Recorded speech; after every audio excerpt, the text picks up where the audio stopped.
Boas, galera, tudo bom? Vou aqui repor a aula de sexta-feira, acho que dia 28, tá? De agosto. Hoje, 30 de agosto, estou gravando a aula para vocês, então, para repor essa aula, certo? Primeira aula nós falamos de poderes da República, falamos dos três órgãos ali que exercem poder. Tivemos uma grande conversa sobre poderes, 2 horas lá sobre poderes, tá? Então hoje eu vou entrar em legislativo. Nós teremos 3 aulas sobre legislativo. Hoje é a primeira aula sobre legislativo.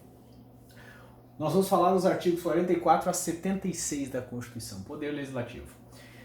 Seguinte, Poder Legislativo, você sabe, né, que é o órgão responsável, você pode chamar de poder, é um órgão responsável pela edição de espécies normativas.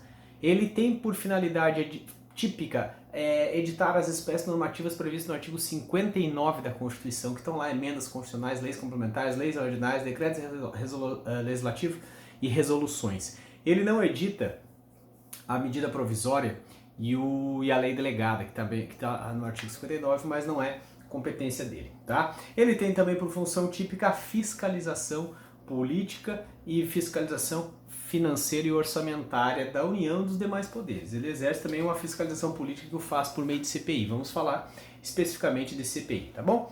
Estrutura do Legislativo da União. O Legislativo da União, lá nós temos o artigo 44 da Constituição, ele é bicameral, ou seja, ele é composto de 2 casas, tá? Então o Legislativo da União, ele é exercido pelo Congresso Nacional, que se divide em 2 casas.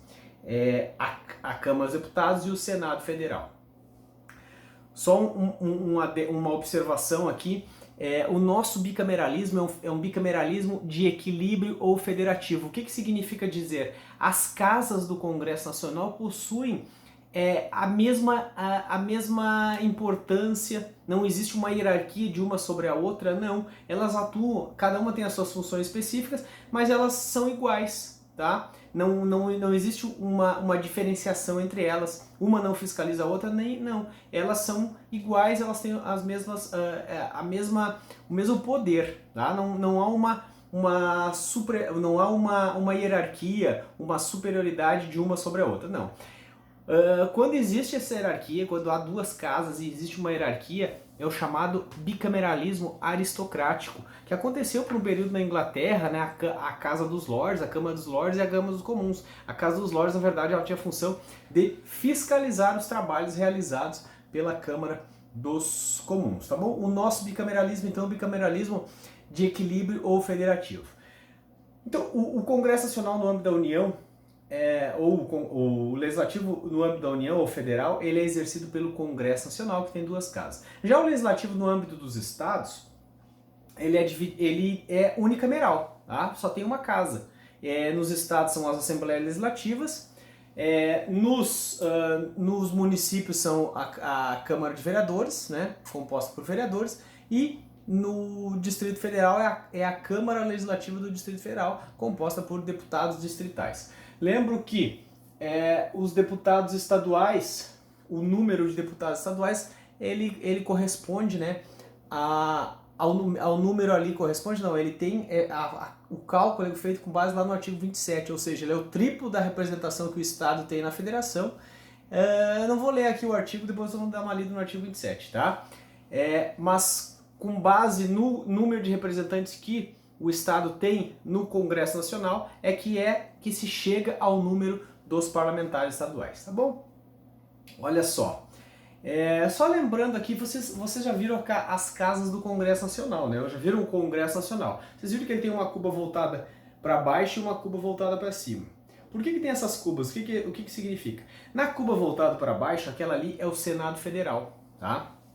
Por que o Senado Federal tem aquela cuba voltada para baixo?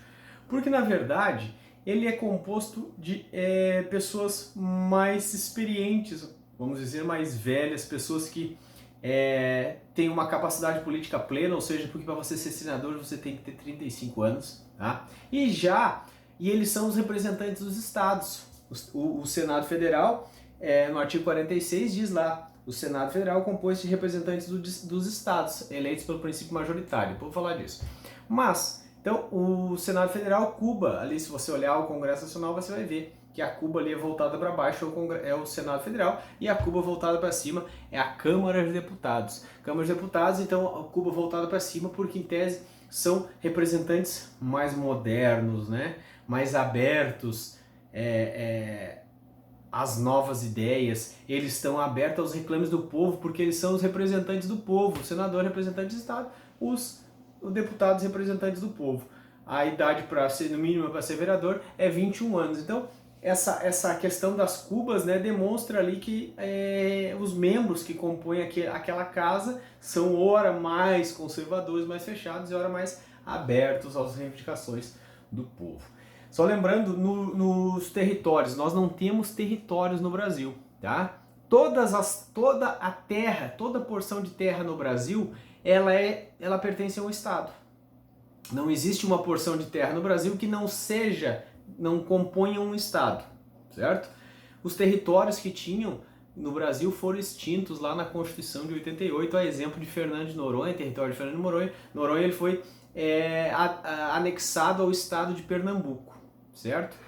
Mas se por acaso o Brasil vier a ter um território, como que ele pode ter um território? Imagine que ele compre um pedaço de terra de alguém, faça um contrato aí com algum país e compre uma terra.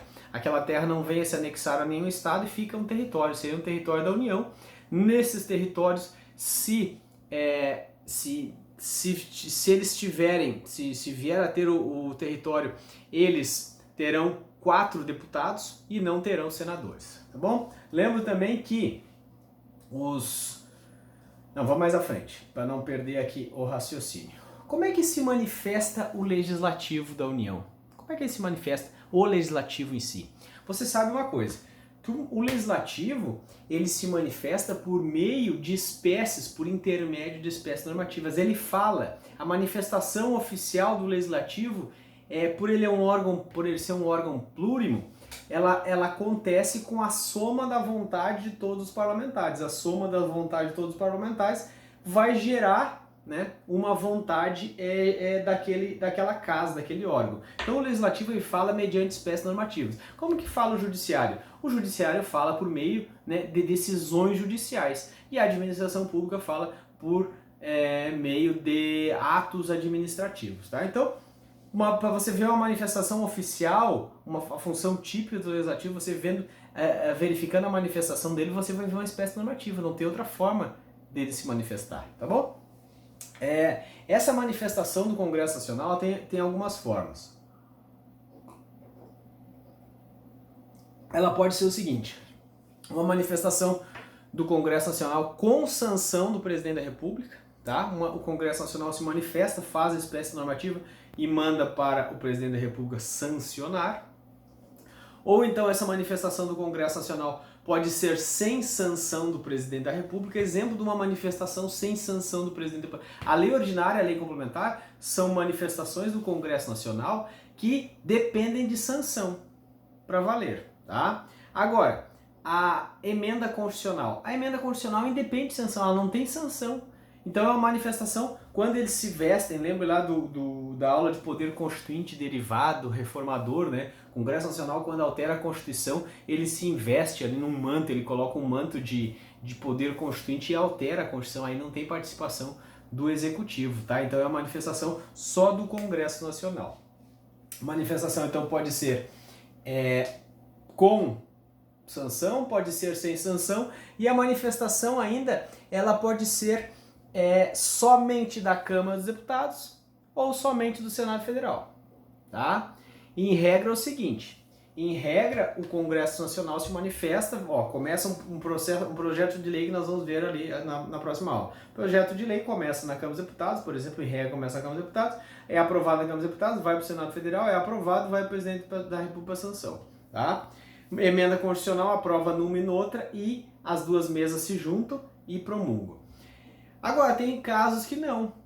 Exemplo, as matérias do artigo 51 da Constituição, que tratam de competência exclusiva da Câmara dos Deputados. Ali é só a Câmara dos Deputados que fala. Tá? E ela fala ali naquelas vezes como por intermédio de resoluções, ela edita resoluções. Exemplo, receber um processo de impeachment contra o presidente, dar abertura ao processo de impeachment contra o presidente. Quem faz é a Câmara dos Deputados, e é óbvio que é sem sanção, né? Então é só a Câmara dos Deputados. Só que outras vezes também quem fala é só o Senado Federal, exemplo, julgar o presidente, tá? ele faz por meio de uma resolução, é uma função atípica nele, o julgar, mas ele faz por meio de uma resolução, isso aí, o julgamento do presidente no caso de impeachment, tá bom? Aí também é óbvio, né, que é sem sanção. Então a gente vê manifestação do Congresso Nacional com sanção, manifestação do Congresso Nacional sem sanção, manifestação de apenas uma das casas sem sanção também, e manifestação do Congresso Nacional com sanção, tá? Em algumas hipóteses, o Congresso Nacional ele se reúne às sessões conjuntas da Câmara dos Deputados, as sessões conjuntas da Câmara dos Deputados e Senado Federal. Tem algumas hipóteses que as duas casas se juntam, os deputados federais e senadores se encontram para deliberar sobre certos assuntos. A exemplo lá de inaugurar a sessão legislativa, tá? Essa participação em conjunto para inaugurar, para dar a posse, né? Sessão conjunta. A sessão conjunta está lá no artigo 57, parágrafo 3º da Constituição. Diz a sessão conjunta lá, ó. Em regra, porque eles se manifestam separadamente, mas em algumas hipóteses, artigo 57, parágrafo 3º. Além de outros casos previstos nessa Constituição, a Câmara dos Deputados e Senado Federal reunir-se-ão em sessão conjunta para inaugurar a sessão legislativa, elaborar o regimento interno comum de ambas as casas, receber o compromisso do Presidente da República e conhecer do veto e sobre ele deliberar. Essa semana o Congresso Nacional derrubou, né, um veto do presidente aí, tá? Beleza? Olha só, algumas coisas que a gente vai precisar saber para a próxima aula, certo? Alguns termos importantes aqui para a próxima aula. Sanção, o que é sanção? Sanção é a aquiescência é a aceitação do chefe do Poder Executivo que ele coloca sobre um projeto de lei. Então ele sanciona, tá? A aquiescência do projeto de lei pelo Presidente da República. Isso seria a sanção, tá bom? Outra coisa, legislatura. O que é legislatura? Legislatura é o período de 4 anos do mandato que corresponde ao mandato do deputado federal. O deputado federal ele tem um mandato de 4 anos. O senador tem um mandato de 8 anos. Então o senador ele tem 2 legislaturas. Já o deputado ele tem apenas uma legislatura. E a legislatura é o período de 4 anos, que corresponde ao período do mandato. Dentro da legislatura tem a sessão legislativa. O que é sessão legislativa? Sessão legislativa ordinária. É o período que inicia em 2 de fevereiro e vai até 22 de dezembro. Uma legislatura tem 4 sessões legislativas ordinárias. Uma legislatura tem 4 sessões legislativas ordinárias, tá? Os 4 anos do mandato do parlamentar e deputado. Lembrando então que o senador ele é eleito para 2 legislaturas e 8 sessões legislativas ele cumpre. Ainda dentro da sessão legislativa tem o período legislativo. O que é o período legislativo? Período legislativo, eles são 2 pedaços da sessão legislativa. O primeiro período legislativo, ele começa em 2 de fevereiro e vai até 17 de julho. Depois entra um recesso parlamentar e as reuniões das casas e as sessões que ocorrerem do período de recesso são chamadas de sessões de recesso, né? Sessões extraordinárias. Então, tem o recesso parlamentar e depois inicia um outro período legislativo que vai de 17 quer dizer que vai de 1º de agosto até 22 de dezembro. Então, o deputado ele é eleito para uma legislatura, para 4 sessões legislativas e para 8 períodos legislativos, né? O senador ele é eleito para 2 legislaturas, para 8 sessões legislativas e para 16 períodos legislativos. Bom, o que é quórum? O que é quórum? Quórum é o número de parlamentares presentes ali na sessão, né? A junção de todos eles chama-se quórum, tá? Para iniciar qualquer deliberação em qualquer das casas, em qualquer casa legislativa do país, tem que estar presente a maioria absoluta da casa, senão não vota nada, tá? para votar qualquer coisa. Senão, se não tiver quórum, não pode iniciar a votação. Então, para votar qualquer coisa, em qualquer caso legislativo do país, tem que ter, no mínimo, tem que ter quórum de maioria absoluta. Lembro de vocês que na Câmara dos Deputados existem 513 deputados. Qual é a maioria absoluta de 513? A maioria absoluta de 513 é 257. Tá? Mas como é que chega na maioria absoluta? A maioria absoluta não é aquela história de metade mais um. Não, maioria absoluta não é metade mais um. Maioria absoluta é o primeiro número inteiro depois da metade. Isso é maioria absoluta. Metade de 513 é 256,5. Como não tem meio deputado, tu acrescenta 0,5, né? Então vai ficar 257. Senadores.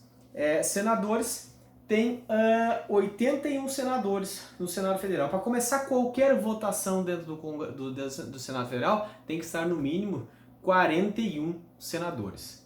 Mesma coisa, maioria absoluta de 81 é 41. A metade de 81 seria 40,5. Como não tem meio senador, então você vai no primeiro número inteiro depois da metade, que é o 41, tá? Alguns termos, porque a gente vai precisar para falar deles em processo legislativo. Outra coisa, veto. O que é veto? Veto é a não concordância com um projeto de lei aprovado dentro do Congresso Nacional do Presidente da República. O Presidente da República, ele discordando do projeto de lei, ele veta. E daí nós vamos ver ali as hipóteses, veto político, veto jurídico, né? Nós vamos ver também o que é a sanção tácita, se ele fica em silêncio por 15 dias, o projeto veio do Congresso Nacional, ele fica em silêncio por 15 dias, ocorre a sanção tácita. Não existe veto tácito, é só a sanção que é tácita, tá? Certo? Os deputados federais. Os deputados federais, só voltando, os deputados federais, quem são eles? Os deputados federais são os representantes do povo. Quem pode ser deputado federal? Brasileiro nato ou naturalizado, que tenha todos aqueles requisitos lá do direito eleitoral, filiação partidária, né? No mínimo 21 anos tem que ter para concorrer a deputado federal, deputado estadual, no mínimo 21 anos. E ele vai para o mandato de 4 anos, tá bom? Ele pode ser naturalizado? Pode. O que acontece se ele for naturalizado? Se ele for naturalizado, ele não pode assumir a presidência da Câmara dos Deputados. Por que ele não pode assumir a presidência da Câmara dos Deputados? Porque o presidente da Câmara dos Deputados ele está na linha sucessória do presidente da República. Nos casos de impedimento do presidente da República, vai assumir o vice. Se o vice também não puder assumir, assumirá o presidente da Câmara dos Deputados. Tá? Então, por isso que para ser deputado pode ser brasileiro naturalizado. Mas agora para ser presidente da Câmara dos Deputados tem que ser brasileiro nato. Isso aí está lá no artigo 80 da Constituição, tá bom? Que mais? Idade mínima é 21 anos. Número de deputados eu já falei, né? A Câmara dos Deputados possui 513 deputados. Santa Catarina tem 40 deputados estaduais, tá? 40 deputados estaduais e 16 deputados federais, certo? Esse cálculo vocês vão lá no artigo 27 da Constituição, que você vai ver o cálculo esse aí para chegar no número de deputados estaduais. Que mais? O subsídio deles, a grana deles, como é que é? Eles mesmos definem, né, por um decreto legislativo sem sanção, né? Decreto legislativo sem sanção, a Câmara dos Deputados, ali o Senado Federal se reúne e eles fixam os seus salários. O sistema de eleição do deputado. O sistema de eleição do deputado é o chamado sistema proporcional, tá? Esse sistema proporcional ele leva em consideração os votos que o partido obteve, né? Primeiro existe uma disputa das cadeiras pelos partidos políticos. Depois que eles sabe quantas cadeiras cada partido vai ocupar, e daí sim que ele vai chamar os mais votados que ele dentro do partido dele, né? Então primeiro é uma disputa das cadeiras, depois uma disputa interna de cada um daqueles deputados dentro do partido, tá? Pode ser que entre deputados com uma votação não tão boa quanto outros deputados, certo? sistema de eleição é proporcional. O sistema proporcional também ocorre na eleição para vereador e deputado estadual. Então, deputado federal, vereadores e deputados estaduais, todos eles pelo sistema proporcional de eleição. Os senadores, eles são os representantes dos estados no Congresso Nacional. Cada estado mandará... e o número de deputados federais? Quantos cada estado vai mandar? Depende da população do estado. A Constituição falou o seguinte, nenhum estado poderá mandar menos de 8, tá? O mínimo é 8 e no máximo é 70. De forma assim, quanto mais populoso for o estado, mais deputados ele terá. A gente sabe que o Acre é o estado menos populoso do Brasil. Então ele vai ter 8 deputados. E o São Paulo é o estado mais populoso. Então você sabe que São Paulo tem 70 deputados. Certo? Então no mínimo 8 e no máximo 70. O Senado Federal. O Senado Federal são representantes dos estados brasileiros. O Senado Federal, os membros do Senado Federal são pessoas que têm que ter no mínimo 35 anos de idade, tem a capacidade política plena, ele pode concorrer a qualquer cargo no Brasil. Por quê? Porque para ser presidente da República tem que ser no mínimo 35 anos, para ser governador tem que ter no mínimo 30 anos.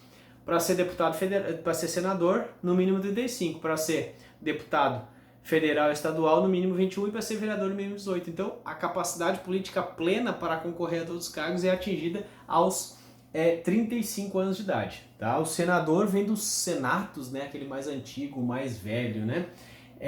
Os senadores, cada estado mandará 3 senadores, e a eleição deles é pelo sistema majoritário. Os senadores mais votados daquele estado são eleitos, e o senador automaticamente com ele elege o suplente dele, certo?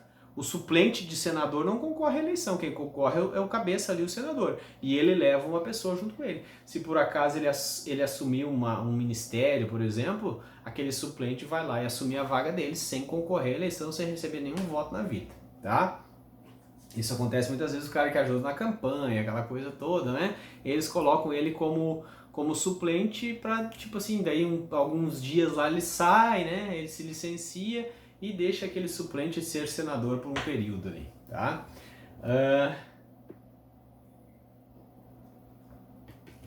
Lembrando que nós temos 26 estados, mais o Distrito Federal, cada um manda 3 senadores. Se nós tivermos territórios no Brasil, eles não terão senadores, bom? Os senadores, eles são representantes dos estados. A função do senador é garantir o equilíbrio da federação, garantir a igualdade entre os estados dentro da federação. Essa é a função do senador, garantir o equilíbrio, garantir a igualdade de todos os entes da federação, que todos recebam o mesmo valor, né? Todos têm os mesmos benefícios perante a União. Essa é a função do senador. O mandato do senador é de 8 anos, 2 legislaturas, né? Lembrando que é renovado de 1/3 e 2/3. Se não me falha a memória, na última eleição nós elegemos 2/3, ou seja, nós elegemos aqui no estado de Santa Catarina 2 senadores, cada estado elegeu 2 senadores. Agora na próxima eleição nós vamos eleger 1. Por que esse revezamento 1/3, 2/3? É porque se fosse se eleger os 3, a eleição para senador seria só apenas de 8 em 8 anos, né? Então optaram por fazer essa eleição de renovar de 1/3 e 2/3. A eleição para o Senado é pelo sistema majoritário, a mesma coisa, a eleição majoritária também é para presidente da República, para governador, prefeito e senador, todos eles pelo sistema majoritário, mais votado ganha. O subsídio senador também, decreto legislativo, né? É uma participação apenas do Congresso Nacional que fixam ali o salário dos seus membros, tá? Sem veto, sem sanção, sem nada, né? Olha só, órgãos de deliberação do Legislativo. Órgãos de deliberação do Legislativo. Vocês já ouviram falar, né, nos órgãos de deliberação do Legislativo? Vocês viram lá como é que chama? As mesas, né? Toda vez que você vê uma reunião de uma das casas do Congresso Nacional, se você vê uma reunião da Assembleia Legislativa, se você vê uma reunião da Câmara de Vereadores, você vê lá que tem uma mesa, né? tem aquelas pessoas que ficam lá em cima, que organizam, que dirigem os trabalhos, tá? A eleição das mesas, no âmbito do Congresso Nacional, as mesas da Câmara dos Deputados, existem no Congresso Nacional 3 mesas: a mesa do Congresso Nacional, a mesa da Câmara dos Deputados e a mesa do Senado Federal, certo? As mesas da Câmara dos Deputados e Senado Federal, os seus integrantes são eleitos, e são eleitos pelo voto secreto, tá? Vocês lembram daquela polêmica, aquela briga que deu no início dessa legislatura atual que está aí? Eles brigaram, queria voto aberto, não sei o quê. Pode voto aberto? Na verdade, o que acontece? O regimento interno de ambas as casas do Congresso Nacional, ela diz que o voto é fechado, o voto é secreto.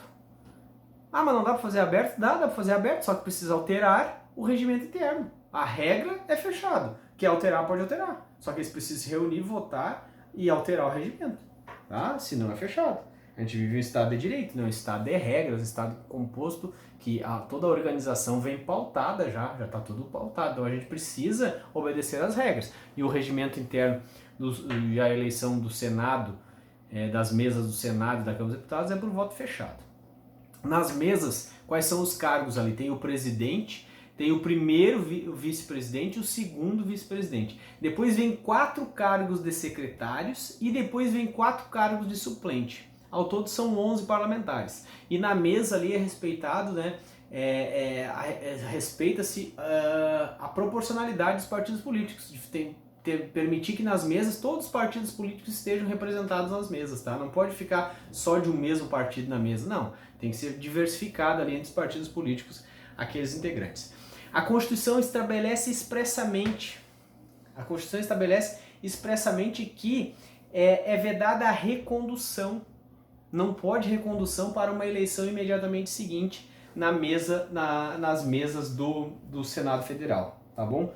Na mesa do Senado Federal, nas mesas da Câmara dos Deputados também, certo? Cadê? Eu não me lembro qual é o artigo. Dos órgãos diretivos, 57, parágrafo 4º. Olha lá. 57, parágrafo 4º. E estão discutindo isso agora, né? Querem Alcolumbre e Maia, querem se reeleger para as presidências das mesas. Só que é o seguinte, 57, parágrafo 4º.